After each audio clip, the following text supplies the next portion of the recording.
Gusto mo ba ang paggalaw ng banal na espiritu sa iyong buhay? Nag-aalala ka ba na wala na siya sa iyo? Ang video na ito ay magbibigay sa iyo ng mga tamang sagot. Narito ang 1-0, hindi ka panipaniwalang mga bagay na nangyayari kapag ang banal na espiritu ay pumasok sa iyo. Sa video na ito, mauunawaan mo ang kagandahang dulot niya sa iyong buhay. Malalaman mo kung ano ang magagawa mo para patuloy na maranasan ang kanyang presensya, kaya asahan ang isang banal na pagbabago. Bago tayo magpatuloy, kung hindi ka pa nakasubscribe sa channel na ito, paki-click ang notification bell. Ang banal na espiritu ay nagpapaabot ng pag-ibig ng Diyos sa lahat ng naniniwala kay Kristo. Ginagawa niyang maganda ang iyong Kristiyanong paglalakbay at tinutulungan kang tumayong matatag. Kapag kasama mo siya sa iyong buhay, hindi maikakailan na may kakaiba sa iyo. Ito ay dahil mayroon kang Diyos na naroroon sa iyo.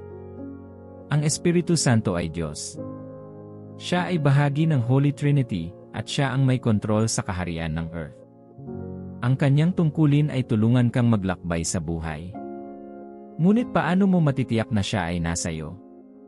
Alamin natin sa pamamagitan ng mga kamangha-manghang palatandaang ito. Numero 1, hindi masabi na kagalakan. Ang unang bagay na nararanasan mo sa paggalaw ng banal na espiritu ay isang kagalakan na hindi mo maarok. Tandaan na ang pagdating sa kaalaman tungkol kay Kristo ay isa sa iyong pinakamalaking pagpapala.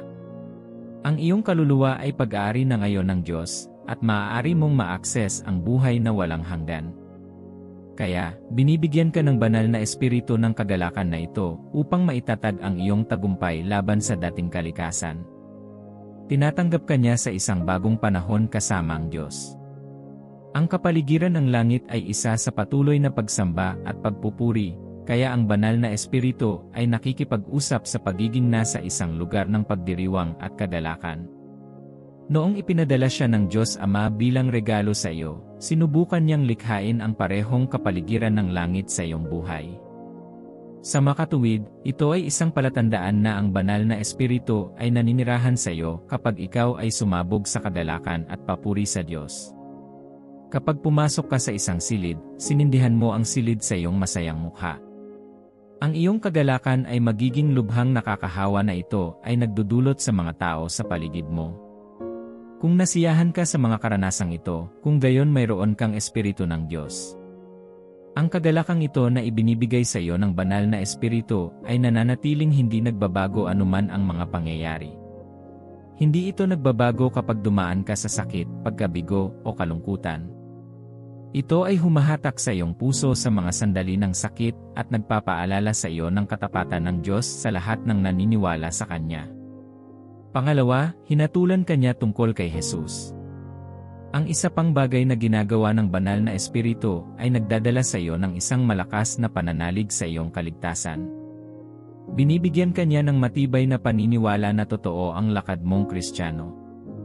Ito ang dahilan kung bakit hindi ka maaaring magkaroon ng isang napapanatiling paglalakbay na Kristiyano kung wala siya. Kapag ibinigay mo ang iyong buhay kay Kristo, ang iyong desisyon ay batay lamang sa pananampalataya. Gayunpaman, ang isang bagay na nagpapatibay at magagawa ng iyong desisyon ay ang presensya ng banal na espiritu. Ang kanyang presensya ay nagpapaiba sa iyo sa iba na hindi naniniwala kay Jesus. Pinupuno niya ang iyong buhay ng katiyakan ng pag-iral ng Diyos. Ipinakikita rin niya sa iyo na ikaw ay anak ng Diyos. Sinasabi ng 1 Juan 5:6. Sino ang dumadaig sa sanlibutan? Ang sumasampalataya lamang na si Jesus ang anak ng Diyos. Ito ang naparito sa pamamagitan ng tubig at dugo, si Jesu Kristo. Hindi lamang siya naparito sa pamamagitan ng tubig, kundi sa pamamagitan ng tubig at dugo. At ang Espiritu ang nagpapatotoo, sapagkat ang Espiritu ang katotohanan. Siya ang nagpapatunay sa iyong kaligtasan. Ginagawa niyang totoo ang lakad mong Kristiyano. Kaya, kung mayroon ka pa ring matibay na paniniwala tungkol sa Diyos, ito ay dahil nasa iyo ang banal na espiritu. Number 3, binabago niya kung paano ka manalangin. Isa sa mga bagay na ginagawa ng banal na espiritu ay muling tukuyin kung ano ang kahulugan ng panalangin para sa iyo. Kinukuha niya ang anumang pangunawa na maaaring mayroon ka sa panalangin at binibigyan ka ng mas malalim na pag-unawa dito. Ipinakalat niya ang pag-ibig ng Ama sa iyong puso at ipinakita sa iyo kung paano lumapit sa Diyos bilang isang anak at hindi bilang isang lingkod. Tinuturuan ka niya kung paano lumapit ng buong tapang sa trono ng awa ng Diyos. Isa sa mga bagay na magdadala ng pagbabago sa iyong buhay panalangin ay ang papel ng banal na espiritu. Itinuturo niya sa iyo na maaari siyang mamagitan para sa iyo. Sinasabi ng Roma 8:26. Gayon din naman, tinutulungan tayo ng Espiritu sa ating kahinaan. Hindi natin alam kung ano ang dapat nating ipagdasal, ngunit ang Espiritu rin ang namamagitan para sa atin sa pamamagitan ng mga daing na walang salita. Nangangahulugan ito na siya ay nananalangin para sa iyo. Tinutulungan niya ang iyong mga kahinaan sa lugar ng panalangin. Kapag nananalangin ka sa Kanya, hindi na ito isang routine na ginagawa mo, ginagawa niya itong maging sagrado at espiritual na aktibidad. Nangangahulugan ito na siya ay kasama mo kung malalaman mo kung kailan mabibigo ang iyong lakas at kung kailan siya nagpapatuloy sa pamamagitan. Kaya, kapag nakita mo ang iyong sarili na nakasandal para sa Kanyang tulong sa mga sandali ng panalangin, nangangahulugan ito na binibigyan ka niya ng kamalayan ng Kanyang presensya. Kapag nakita mo ang iyong sarili na nagdarasal ng mga salita na naaayon sa kalooban ng Diyos, iyon ay ang banal na espiritu na kumikilos. Numero 4, inalis niya ang self-righteousness. Ang isang bagay na ginagawa ng banal na espiritu ay ang pagwawakas sa sariling gawa. Tinutulungan kanyang maunawaan na ang iyong kaligtasan ay, una, isang regalo mula sa Diyos. Ipinakikita niya sa iyo ang kasamaan ng pag-asa sa iyong mga pagsisikap at kaalaman sa Diyos. Dito niya hinuhubad ang damit ng pagiging tama sa pamamagitan ng pagsunod sa mga batas at pamantayan ng relihiyon. Ipinakita niya sa iyo kung paano hindi nasisiyahan ang Ama sa iyong pagsang-ayon sa sarili. Pagkatapos ay dinadala kanya sa lugar ng tunay na pagsamba. Sinasabi ng Roma 4:2-5. Kung, sa katunayan, si Abraham ay inaring ganap sa pamamagitan ng mga gawa, siya ay may isang bagay na ipagmalaki, ngunit hindi sa harap ng Diyos. Ano ang sinasabi ng kasulatan?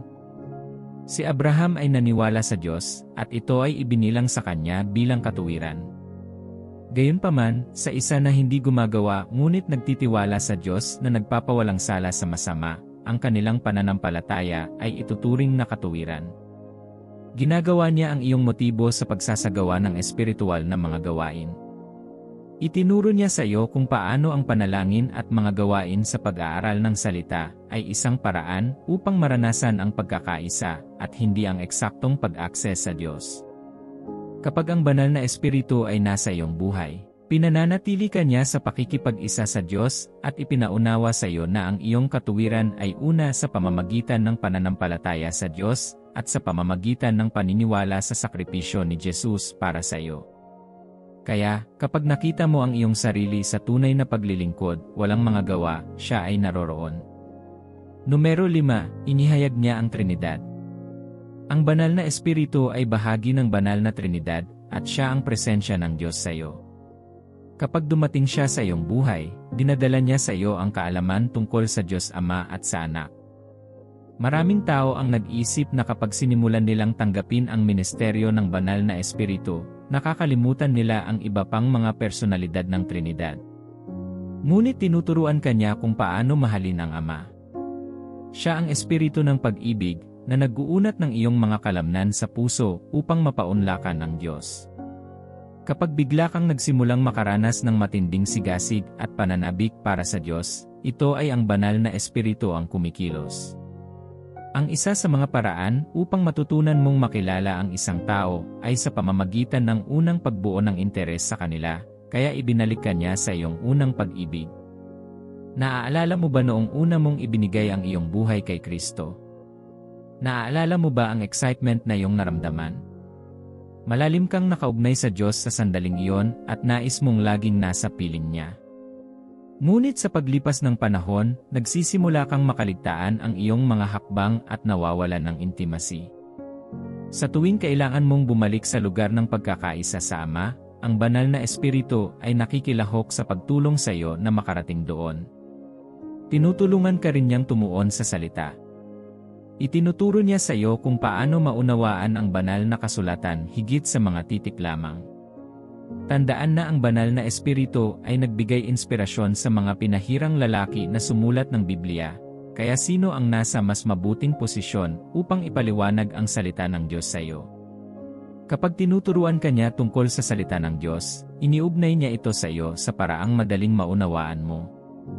Ang isa pang bagay na ginagawa niya ay ang tulungan kang makisama sa Diyos Ama at Diyos Anak, at isa sa mga paraan na magagawa mo iyon ay sa pamamagitan ng salita. Ito ay dahil ang salita ng Diyos ay nagdadala ng pag-isip ng Diyos. Sinasaklaw nito ang lahat ng kailangan mo para sa kabuhayan sa lupa at itinuturo sa iyo ang mga paraan ng Diyos. Kaya't hinihikayat ng banal na Espiritu ang iyong puso sa isang lugar ng pag-aaral. Masusumpungan mo ang iyong sarili na may walang sawang pagkagutom para sa salita ng Diyos. Magsisimula kang mawala ng pahinga hanggang sa matagpuan mo ang iyong daan patungo sa salita ng Diyos, at habang nag-aaral ka, nagiging bukas ang iyong isip sa kaalaman ng Diyos. Nagsisimula kang makita ang kadakilaan ng Diyos. Napapaalalahanan ka ng kanyang soberanya at otoridad sa lupa. Habang ikaw ay nag-aaral, sa ilang mga araw, ikaw ay mabigla sa lalim ng pag-ibig ng Diyos at sa sakripisyo ng kanyang anak. Dinadala ka nito sa isang lugar ng mas malalim na koneksyon sa Diyos. Binubuksan din nito ang iyong puso sa kahinahunan at pagpapakumbaba para sa kanyang kabutihan at habag sa iyo. Ang malalim na kaalaman na natatanggap mo tungkol sa Trinidad ay dumarating lamang sa pamamagitan ng banal na Espiritu. Ang pagbabasa lamang ng Biblia ay hindi makapagbibigay ng ganitong uri ng kaalaman. Ang Biblia ay isang aklat lamang na may mga titik sa labas ng banal na Espiritu. Ang nagbibigay ng salitang buhay ay ang Espiritu Santo. Sinasabi ng 2 Corinthians 3:6, hindi sa letra kundi sa Espiritu, sapagkat ang titik ay pumapatay, ngunit ang Espiritu ay nagbibigay buhay. Ang karanasang kumukumbinsi sa iyong puso at bumabalot sa iyong pagkatao, habang nag-aaral ka ay nagmumula sa banal na Espiritu. Binubuksan din nito ang iyong isipan sa iyong mana kay Kristo. Kapag ang isang lalaki ay naghahangad ng kayamanan sa kanyang mga anak, ang abogado o tagapagbalita ay nagbibigay ng isang testamento na selyado sa isang sobre. Pinapakita niya na hindi ito pinakialaman o binago. Sa presensya ng pamilya, inilalahad ng abogado at binabasa ang testamento. Inihayag niya sa kanila ang mga nilalaman ng testamento para sa madaling pag-unawa at tinutulungan silang malaman kung ano ang kanilang karapatan. Ito mismo ang ginagawa ng banal na Espiritu sa iyo. Ang Diyos Ama ay nagbuklod sa langit ng mga mana para sa iyo sa salita. Ginagampanan ng banal na Espiritu ang tungkulin ng isang abogado. Nasa kanya ang selyadong kopya ng mga pagpapala ng Diyos sa iyo. Kaya kapag binabasa mo ang kasulatan, inilalahad niya at ipinaliliwanag kung ano ang inilaan ng Diyos para sa iyo. Sinasabi sa Efeso 1:17-18. Patuloy kong hinihiling na ang Diyos ng ating Panginoong Jesucristo, ang maluwalhating Ama, ay bigyan kayo ng espiritu ng karunungan at paghahayag upang siya'y higit ninyong makilala. Pinakawalan din niya ang pasanin ng Diyos sa iyo upang makitang ang lahat ng kaluluwa ay makarating sa pagkakilala sa tunay na Diyos. Sinimulan niyang tulungan kang makita kung gaano kahalaga ang iyong paglalakad sa kaligtasan, at inilalagay niya sa iyo ang pagnanais na makita ang iba na makarating sa kaalaman ng parehong katotohanan. Tandaan na ang unang bagay na pinakamahalaga sa Diyos ay ang pagliligtas sa mga nawawalang kaluluwa. Ito ang dahilan kung bakit ipinadama niya sa iyo ang mga pasanin ng kanyang puso. Pinalalakas niya ang iyong pananampalataya sa Diyos. Siya ang naglalabas ng diwa ng pananampalataya sa iyong puso. Ang pananampalatayang ito ay nakaangkla sa mga pangakong pinag-aaralan mo mula sa mga salita ng Diyos. Kaya't sa panahon ng pag-aalala at sakit, kung masusumpungan mong ipinagpapalit sila ng pangako ng Diyos, iyon ay ang Espiritu Santo na kumikilos. Tinutulungan kanyang maalala at maniwala na hindi ka bibigli ng Diyos. Numero 6, pagkasira. Dinadala ka ng banal na espiritu sa isang lugar ng pagsuko. Ibinabagsak niya ang lahat ng iyong mga pader. Ang banal na espiritu ay isang magiliw na Panginoon. Para magkaroon muna siya ng access sa iyong buhay at magpakita ng sarili, kakailanganin niya ng pusong bukas sa Kanya. Ang Diyos ay hindi maaaring aktibong kumilos sa iyong buhay kung ang iyong kalooban ay hindi na ibibigay. Kailangang maabot ka ng Diyos kung kailan niya gusto, at ang tanging makapagdadala sa iyo sa puntong iyon sa Diyos ay ang pagkabigo. Kaya kapag ang banal na espiritu ay dumating sa iyong buhay, siya ay gumagawa sa estado ng iyong puso. Ibinababa niya ang lahat ng iyong panlaban at dinadala ka sa isang lugar ng kahinaan sa Diyos. Dito mo binababa ang lahat ng iyong pamantayan, tuntunin at prinsipyo para sa Diyos. Sa sandaling iyon, tatayo ka roon sa harap ng Diyos at bigyan siya ng daan upang gawin ang nais niya sa iyong buhay. Kung naibigay mo ang iyong kalooban sa Diyos, nangangahulugan ito na ang banal na espiritu ay nasa iyong buhay. Numero 7, binubuo niya ang kanyang relasyon sa iyo. Ang banal na espiritu ay hindi lamang tumutulong sa iyo na pasiglahin ang isang mas malalim na relasyon sa iba pang mga personalidad sa Trinidad, ngunit tinutulungan ka rin niyang maunawaan ang kanyang personalidad. Hinahangad niya ang isang tunay na relasyon sa iyo. Ito ang dahilan kung bakit kinukuha niya ang iyong puso bilang kanyang tahanan. Sa tuwing nararamdaman mo ang pag-uudyok na magsimula ng isang pag-uusap sa Diyos tungkol sa iyong araw, iyong mga karanasan, o isang bagong bagay na iyong nararanasan, ito ang paraan ng banal na espiritu para kumonekta sa iyo. Gusto niyang sumama sa iyo at ipagpatuloy ang iyong karanasan. Ito ang dahilan kung bakit sinasabi sa 2 Korinto 13:14 Naway sumainyong lahat ang biyaya ng Panginoong Jesucristo, at ang pag-ibig ng Diyos, at ang pakikisama ng Espiritu Santo. Makakasama mo siya kahit saan. Maaari mo ring pag-usapan ang anumang gusto mo sa Kanya. Hindi lang niya gustong maging Diyos, kundi maging kaibigan mo rin siya. Kaya kapag nakita mong sinusubukan niyang makipag-ugnayan, ito ay patunay na siya ay nasa iyo. Numero 8, tinutulungan kanyang mamuhay sa kabanalan. Ang banal na espiritu ay Diyos at walang kasamaan sa Kanya. Hindi niya makikita ang karumihan dahil siya ang espiritu ng kadalisayan. Kapag siya ay tumuntong sa iyong buhay, sinimulan niyang muling likhain ang kanyang likas na katangian sa iyo. Pinapaunawa niya sa iyo kung ano ang kabanalan. Itinuturo niya sa iyo kung paano panatilihin at panatilihing buo ang kalikasang ito ng Diyos habang nabubuhay pa sa mundo ngayon. Ang unang bagay na ginagawa ng banal na espiritu kapag nais niyang magtrabaho sa iyo ay upang bigyan ka ng pangunawa sa katauhan ng Diyos. Dinadala ka niya sa isang lugar kung saan makikita mo araw-araw ang kalikasan ng Diyos. Alam niya na ang tunay na pagbabago ay maaaring mangyari mula sa pagsasamahan at kalapitan. Kaya, habang tumitingin ka sa Diyos araw-araw, sinisimulan niyang hubarin ang mga bagay na nagpapahina sa kanyang kalikasan sa iyong buhay. Sinimulan niyang linisin ka sa kasalanan at karumihan. Bago ilabas ng banal na espiritu ang kanyang anyo ng kabanalan sa iyo, nililinis ka niya tulad ng isang janitor na lubusang naglilinis ng dumi. Ginagawa ka niyang bago at tinuturuan kang mamuhay para kay Jesus. Siya ay nag-aalis ng kasalanan at araw-araw ay iniayon ka sa kalikasan ng Diyos. Ang banal na espiritu ay naghihiwalay sa iyo sa lahat ng bagay na maaaring dumihan sa iyong bagong tuklas na pagkakakilanlan. Ang mga sandaling ito ay maaaring mukhang pinakamahirap, ngunit ito ay para sa tamang layunin. Sinasabi ng Hebreo 12:10-11, dinadisiplina tayo ng Diyos para sa ating ikabubuti upang tayo ay makabahagi sa Kanyang kabanalan. Walang disiplina na tila kaaya-aya sa panahong iyon, ngunit masakit. Gayunpaman, sa bandang huli, ito ay nagbubunga ng ani ng katuwiran at kapayapaan para sa mga naturuan nito. Kapag nasumpungan mo ang iyong sarili na dumaranas ng mahihirap na pakikitungo at paghihiwalay sa mga bagay na nagbibigay kasiyahan sa iyong mga pagnanasa sa laman, ang banal na espiritu ay nasa iyong buhay. Numero 9. Divine Direction. Ang banal na espiritu ay ang tinig ng Diyos. Siya ang espiritong nakakaalam ng lahat. Nakikita niya ang iyong nakaraan, kasalukuyan, at hinaharap, at alam niya kung paano ihanay ang lahat sa iyong pabor. Bilang isang mananampalataya sa isang mundo kung saan may kakulangan sa pokus at direksyon, ang mga tao ay madaling masway ng mga bagay na mukhang kaakit-akit sa unang tingin. Ang banal na espiritu ang iyong asset sa gayong mga sandali.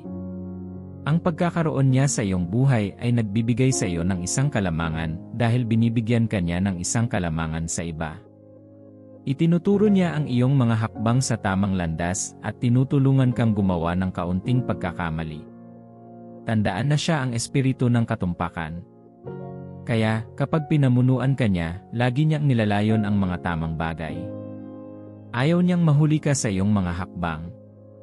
Itinuturo niya sa iyo ang lahat upang maunawaan mo ang kailangan mong malaman. Naiintindihan ng banal na espiritu ang agham at sining. Alam niya ang mga konsepto ng kasal, pagkakaibigan, at negosyo. Anuman ang kailangan mo ng kaliwanagan, mayroon siyang malalim na pag-unawa dito. Ang patunay na kasama mo siya ay karunungan. Inaakay ka niya palayo sa mga pangyayari, tao, at kapaligiran na hindi bahagi ng plano ng Diyos para sa iyo. Gayon din, ang kanyang trabaho ay upang dalhin ang lahat ng mga bagay sa iyong alaala. Para siyang personal assistant sa buhay mo. Kapag binigyan mo siya ng access, siya ay may kalayaang mag-order nito ng tama. Ang kagandahan ng patnubay ng banal na espiritu ay na siya, sa bawat punto, ay tinutupad ang kalooban ng Ama. Kaya, makatitiyak ka na ang landas na itinuturo niya sa iyo ay ang nais din ng Diyos para sa iyo.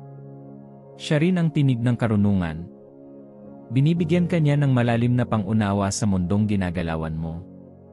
Tandaan na sa Genesis 1, 1:2, siya ang espiritu na gumalaw sa simula ng mundo. Nakita niya ang daigdig na walang anyo at nakita niyang nahuhubog ito sa salita ng Diyos Ama. Siya ang kapangyarihang nagpapakita ng paglikha. Sa tuwing lalakad ka kasama niya at susundin ang kanyang piniling landas, makikita mo ang iyong sarili na ginagawa ang kalooban ng Diyos. Hindi ka maaaring makinig sa banal na espiritu at makaligtaan ang layunin ng Diyos para sa iyong buhay. Tinutulungan kanyang maging isang taong lumalakad ng may katumpakan at kaayusan. Hindi ka nagkukulang ng payo kung saan ka pupunta. Sa mga pangunahing sangangdaan, nandyan siya kasama mo, itinuturo at pinangungunahan ka sa tamang landas.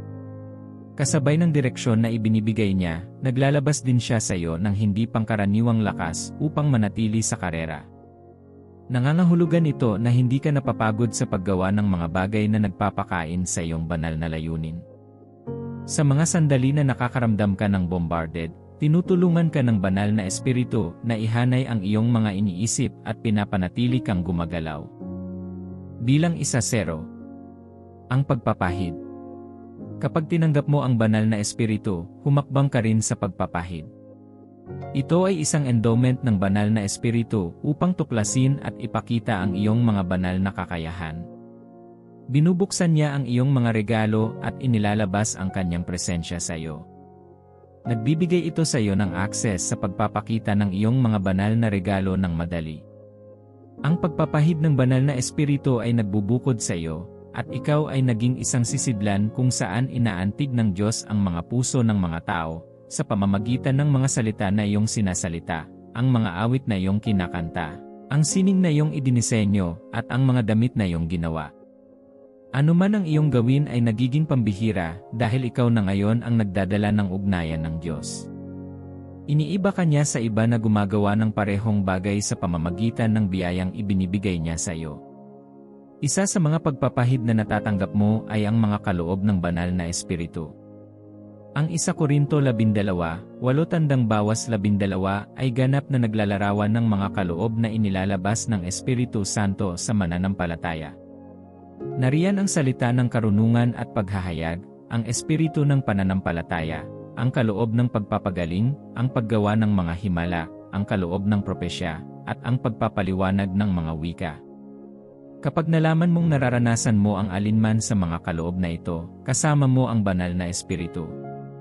Ngayon na naiintindihan mo na kung paano kumikilos ang banal na espiritu sa iyong buhay, ang pagpapanatili ng isang mas malapit na paglalakad kasama niya ay nagiging mahalaga. Ang banal na espiritu ay hindi pupunta sa isang lugar na hindi siya imbitado, kaya kailangan mo siyang tanggapin. Ipaalala sa kanya na siya ay may access sa iyong buhay. Gumugol ng oras upang makilala siya at hanapin siya ng mabuti. Siya ay sabik at naghihintay sa iyong tugon, kailangan mo lamang na lumapit sa kanya.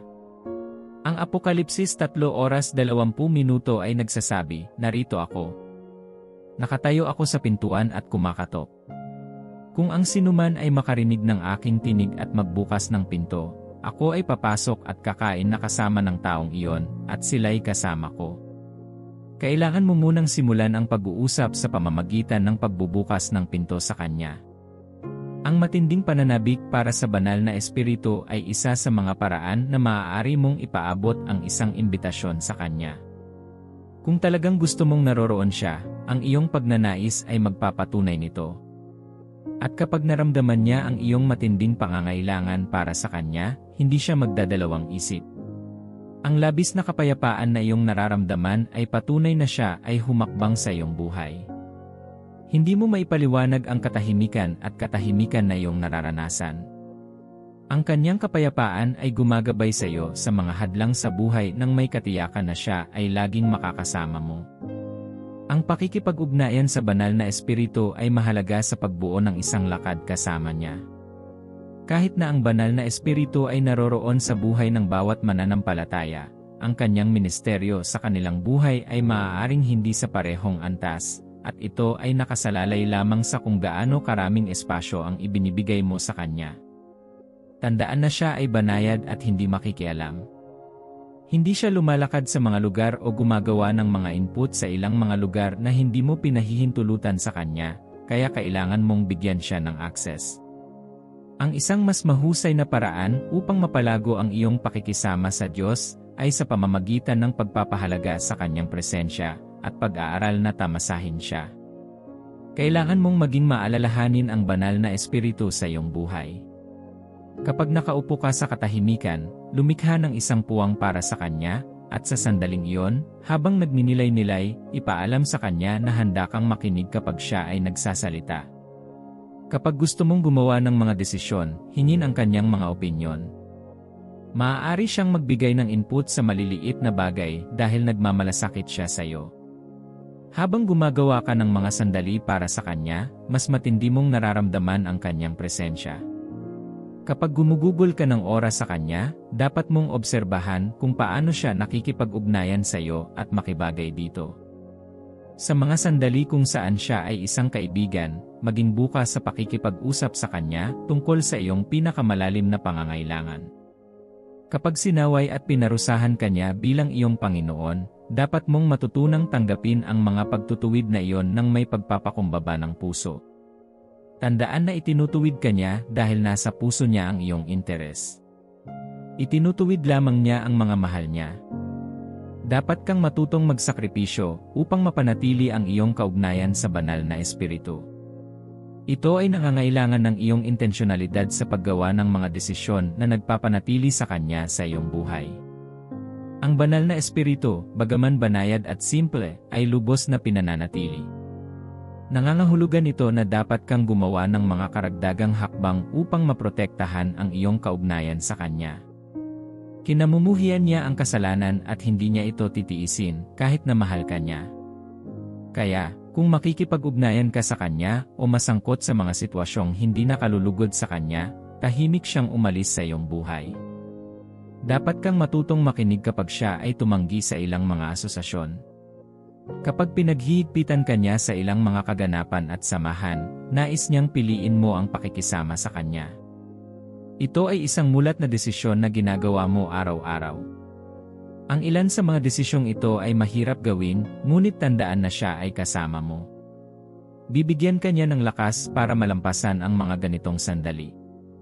Hindi pa huli ang lahat para magsimulang muli kung wala ka ng ganitong mga pakikipagtagpo sa banal na espiritu. Siya ay naghihintay para sa iyo na bumalik sa iyong lugar kasama siya.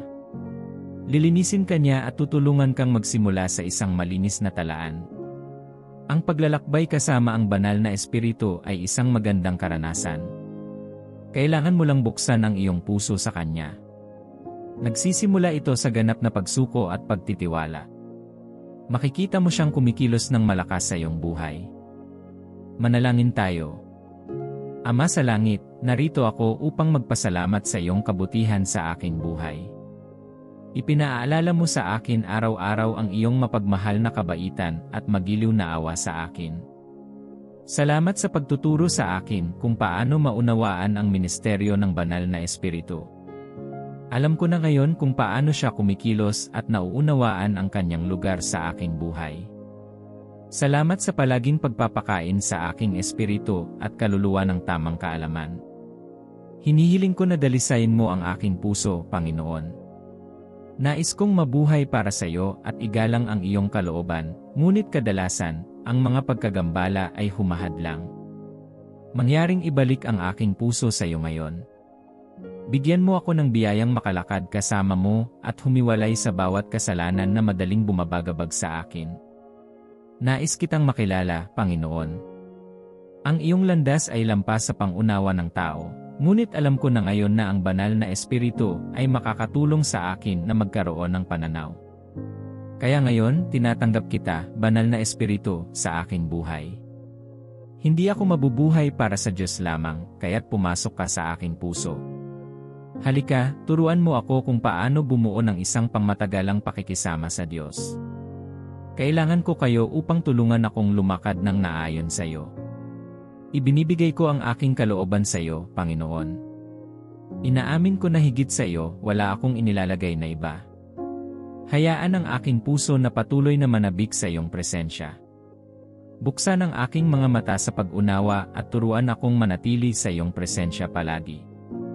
Siyasatin ang aking puso at alisin sa akin ang bawat gawa ng laman. Huwag mo akong ipagmalaki sa aking katuwiran, sapagkat ako ay walang kabuluhan kung wala ka. Kailangan ko ang iyong biyaya upang maging sariwa sa aking buhay. Kung mayroon kang misyon para sa aking buhay, tulungan mo akong maunawaan ito, Panginoon. Kung kanino mong kailangan kong abutin, buksan mo ang aking mga mata upang makita. Tulungan akong maunawaan na ang mga regalong ibinigay mo sa akin ay isang pribilehyo. Turuan mo akong manatili sa pagpapakumbaba habang sinisimulan mo akong iangat. Isinusuko ko ang aking mga plano sa iyo ngayon. Mangyaring idirekta ang aking landas sa paraan na iyong pinili. Tulungan mo akong makinig sa iyong tinig habang nagsasalita ka, Panginoon. Huwag mo akong hayaang magtapos doon. Tulungan mo akong sumunod sa iyo nang walang pag-aalinlangan. Nais kong bigyan mo ako ng banal na karunungan sa aking pakikitungo sa iba. Ikaw ang isa na nakakaalam ng lahat. Nais kong tulungan mo akong iwasan ang lahat ng hindi mo gusto para sa akin. Binubuksan ko ang aking puso sa iyo, Panginoon. Tulungan akong mapanatili ang isang matatag na relasyon sa iyo. Naiintindihan ko na ngayon na makakasama mo ako kahit saan ako magpunta. Mangyaring tulungan akong isama ka sa aking araw. Huwag mong hayaang ikulong kita kahit isang segundo. Ipaalala sa akin na ikaw ay naroroon sa akin sa mga sandali ng sakit. Gusto kong malaman ang aking pamana kay Kristo. Kaya tulungan mo akong gumugol ng mas maraming oras sa iyong salita. Buksan mo ang aking puso upang tanggapin ang lahat ng mayroon ka para sa akin. Habang pinag-aralan ko ang iyong salita, pag-alabin ang aking pananampalataya upang maniwala na hinding-hindi ka mabibigo sa iyong mga pangako sa akin. Salamat sa pakikinig sa akin. Sa pangalan ni Jesus, Amen.